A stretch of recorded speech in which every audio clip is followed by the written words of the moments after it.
Hi every one. ഇന്ന് തിരുവനന്തപുരത്തെ 2ാം ദിവസമാണ്. എന്ന് പറഞ്ഞാൽ എൻ്റെ കസിൻ അനുമോളുടെ കല്യാണം കൂടാൻ വന്നിട്ട് 2ാമത്തെ ദിവസമാണ്. ഇന്നാണ് ആ കല്യാണം സുഹൃത്തുക്കളെ. അപ്പോൾ രാവിലെ ബ്രേക്ക്ഫാസ്റ്റ് കഴിക്കാനുള്ള സ്ഥലമൊക്കെ ഞങ്ങൾ രാത്രിയിൽ തന്നെ ഗൂഗിളിൽ നോക്കി പ്ലാൻ ചെയ്തിട്ടാണ് കിടന്നത്. Agastya veg restaurant. അപ്പോൾ വന്നപ്പോൾ തന്നെ നല്ല പാർക്കിംഗ് ഉള്ള സ്ഥലമാണ്. വെറൈറ്റി ദോശയൊക്കെ കിട്ടുന്ന സ്ഥലം, നല്ല റേറ്റ്. ഈ ഹാൻഡ് വാഷിൻ്റെ ബോട്ടിൽ കണ്ടോ, അത് ഞങ്ങൾക്ക് പെരുത്തിഷ്ടമായി. പക്ഷേ കുട്ടികളൊക്കെ വലുതാവാതെ ആഗ്രഹിക്കാനൊന്നും പാടില്ല. എന്നാലും നിങ്ങളെ കാണിക്കാമല്ലോ. റാഗി ദോശയൊക്കെ പ്ലാൻ ചെയ്തിട്ട് വന്ന ഞാൻ ഇവിടെ വീണ്ടും മസാല ദോശയിൽ മയങ്ങി വീണു. ആകാംക്ഷ തരുന്ന 4 കാര്യങ്ങളാണ് ഒരു മസാല ദോശയിൽ പ്രധാനമായിട്ടുള്ളതെന്ന് എനിക്ക് തോന്നുന്നത്. നല്ല ക്രിസ്പി ആയിട്ടുള്ള ടെക്സ്ചർ, പിന്നെ അകത്തെ രുചികരമായിട്ടുള്ള ഫില്ലിങ്, ആ തേങ്ങാ ചമ്മന്തിയുടെ കൺസിസ്റ്റൻസി, രുചി, പിന്നെ സാമ്പാർ. ഇത് 4ഉം അടിപൊളിയായിട്ട് തന്നെ ഇവിടെ കിട്ടിയിട്ടോ. അതിലെടുത്ത് പറയേണ്ടതാണ് ഈ മസാലയുടെ ഫില്ലിങ്. ഇതുപോലെ ഒരെണ്ണം ഞാൻ ഇതിനു മുമ്പ് കഴിച്ചിട്ടില്ല. കാരണം അത്ര നല്ല നെയ്യുടെ രുചിയും മണവുമുള്ള ഒരു ദോശയായിരുന്നു ഇത്. ആദ്യമായിട്ടാണ് മറിയക്കുട്ടി ഒരു നെയ് റോസ്റ്റ് 2ാമത്തേതും കൂടെ ഓർഡർ ചെയ്യുന്നത്. ഒരെണ്ണം തന്നെ മുഴുവൻ കഴിക്കാൻ അവൾ കഷ്ടപ്പെടാറുണ്ട്. പക്ഷെ ആദ്യമായിട്ട് അവൾ ഒരെണ്ണം കൂടി ഓർഡർ ചെയ്ത് ഇവിടെ വെച്ചാണ്. ഇവിടെ വേറെയും കുറേ പ്രൊഡക്ട്സ് ഒക്കെ വെച്ചിട്ടുണ്ട് കേട്ടോ. ഇന്നത്തെ തുടക്കം തന്നെ ഏതായാലും കുശാലായിരിക്കുന്നു. ഇനി നമുക്ക് കല്യാണം കൂടാൻ പോകാം.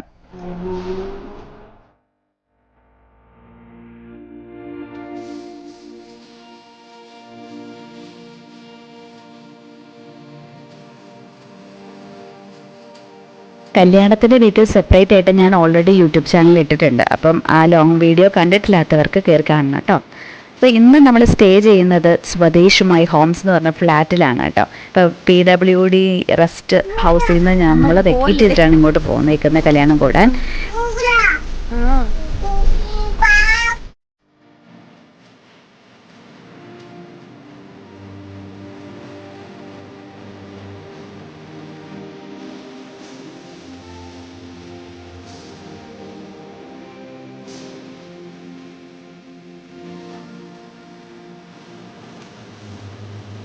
ഇവിടെ ചെക്ക് ഇൻ ചെയ്തിട്ട് നേരെ നമുക്ക് വിഴിഞ്ഞത്തിന് പോകാമെന്നാണ് പ്ലാൻ ചെയ്തേക്കുന്നത്. ലൈറ്റ് ഹൗസ് കാണാനായിട്ട് പ്ലാൻ ചെയ്തിരുന്നതാണ്. പക്ഷേ അവിടെ കാർ പാർക്കിംഗ് ഇല്ലാത്തതുകൊണ്ട് അവിടുത്തെ പോലീസ് ചേട്ടൻ പറഞ്ഞു ഞങ്ങളോട് സീ റോക്ക് വ്യൂ പോയിന്റിലോട്ട് ചെല്ലുവാണെങ്കിൽ അവിടെ പാർക്കിംഗ് ഒക്കെ കിട്ടുമെന്ന്. അപ്പോൾ അത് കേട്ട് ഞങ്ങൾ ഇങ്ങനെ പോകുന്നതാണ്. ഇവിടെ വിശാലമായ പാർക്കിംഗ്, നല്ല നൈറ്റ് ടൈം ഒക്കെയാണ് കേട്ടോ നമുക്ക് കിട്ടുന്നത്. കുറച്ച് സമയം ഇങ്ങനെ സ്പെൻഡ് ചെയ്യാം, ഒന്ന് റിലാക്സ് ചെയ്ത് വർത്താനൊക്കെ പറഞ്ഞിരിക്കാം. പക്ഷേ അത് പകൽ കുറച്ചും കൂടി ഇരുട്ടുന്നതിന് മുമ്പ് വരാൻ പറ്റുകയായിരുന്നെങ്കിൽ, പക്ഷേ ഞങ്ങളുടെ സാഹചര്യത്തിന് അത് പറ്റില്ലായിരുന്നു കേട്ടോ. കുറച്ചുകൂടി നല്ലതായിരിക്കും എന്ന് തോന്നി. ഇങ്ങനെ ഉപ്പിലിട്ട പല സാധനങ്ങളും ഒക്കെ അവിടെ വെച്ചിട്ടുണ്ട്. ബഹളവും കുട്ടികളും പട്ടികളും ഒക്കെ വന്നപ്പോഴത്തേക്കും ഞങ്ങളപ്പോൾ അതൊക്കെ തിരിച്ചു പോയേക്കാമെന്ന് വിചാരിച്ചു.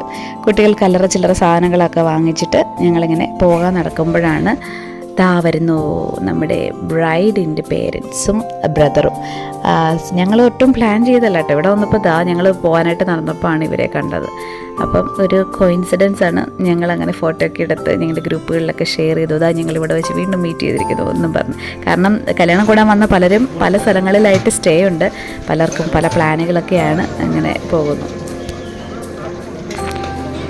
ഇവിടുന്ന് കയറിയപ്പോൾ തന്നെ പതുക്കെ വിശന്ന് തുടങ്ങി. അപ്പോൾ അതുകൊണ്ട് ഞങ്ങൾ ഞങ്ങളുടെ സ്പോട്ട് ഞങ്ങൾ നേരത്തെ പറഞ്ഞിരുന്ന സ്ഥലത്ത് നിന്ന് കുറച്ചുകൂടെ മാറ്റി പിടിക്കാനായിട്ട് ഞങ്ങളുടെ ഗൈഡ് പറഞ്ഞിട്ടുണ്ടായിരുന്നു. അപ്പോൾ അതുകൊണ്ട് ഞങ്ങൾ വിഴിഞ്ഞ ഹാർബറിലേക്കാണ് പോയത്. ഇത്രയും കടലിനോടടുത്ത് വന്നിരുന്ന് മത്സ്യമൊക്കെ എത്ര ഫ്രഷായിട്ട് കഴിക്കാൻ പറ്റുമെന്ന് സ്വപ്നത്തിൽ പോലും വിചാരിച്ചതല്ല കേട്ടോ. അപ്പോൾ ഇവിടെ നല്ല തിരക്കുണ്ട്. കാര്യം കാണുമ്പോൾ ഒരു കുഞ്ഞു കടയാണെങ്കിലും നല്ല കച്ചവടം നടക്കുന്ന കടയാണ്.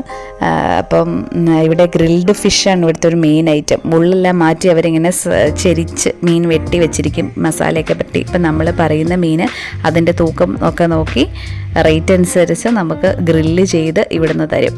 അപ്പം ഇത്രയും ഫ്രഷായിട്ട് മീൻ കഴിക്കുമ്പോഴാണ് ശരിക്കും മീനിൻ്റെ രുചി എന്നാണ് നമ്മൾ അറിയുന്നത്. ഐസിലൊക്കെ അധികം ഇടാത്ത, കെമിക്കൽസ് ഒന്നും ചേരാത്ത മീൻ അങ്ങനെ കഴിക്കാം. ഇവിടെ അധികം വീഡിയോസൊന്നും ഞാൻ എടുത്തില്ല കേട്ടോ. ഞാൻ വളരെ ബിസി ആയിരുന്നു. ഒന്നും പറയാനില്ല. ഇവിടുത്തെ ഒരു മീൻ മുട്ട ഫ്രൈ ഉണ്ട്, അതൊക്കെ എനിക്ക് ഭയങ്കര ഇഷ്ടം. ഇവിടെ ഫുഡൊക്കെ ഓർഡർ ചെയ്ത് നമ്മുടെ സീറ്റിനായിട്ട് വെയിറ്റ് ചെയ്ത് കുറച്ച് നേരം പുറത്ത് നിൽക്കേണ്ടി വരും കേട്ടോ, ഈവനിങ് ടൈമിലാണെങ്കിൽ പ്രത്യേകിച്ചും.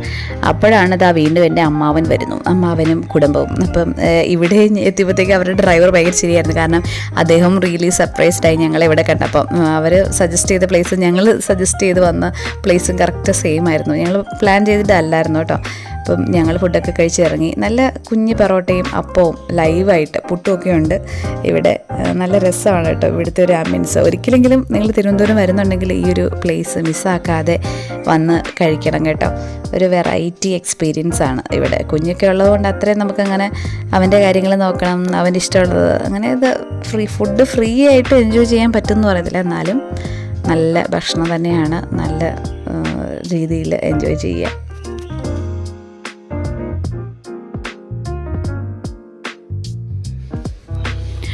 അപ്പം ഞങ്ങൾ തിരിച്ചങ്ങനെ ഞങ്ങളുടെ സ്വന്തം പ്ലേസ് ആയിട്ടുള്ള സ്വദേശ് മൈ ഹോംസിലെത്തിയിരിക്കുകയാണ്. അപ്പോൾ ഇവിടുത്തെ കാഴ്ചകളൊക്കെ ഞാൻ നാളെ വല്ലതും കാണിക്കാം, കാരണം ഞാൻ ഓൾറെഡി മടുത്ത് ഇന്ന് ഉറങ്ങി, അധികം വീഡിയോ ഒന്നും എടുത്തില്ല കേട്ടോ.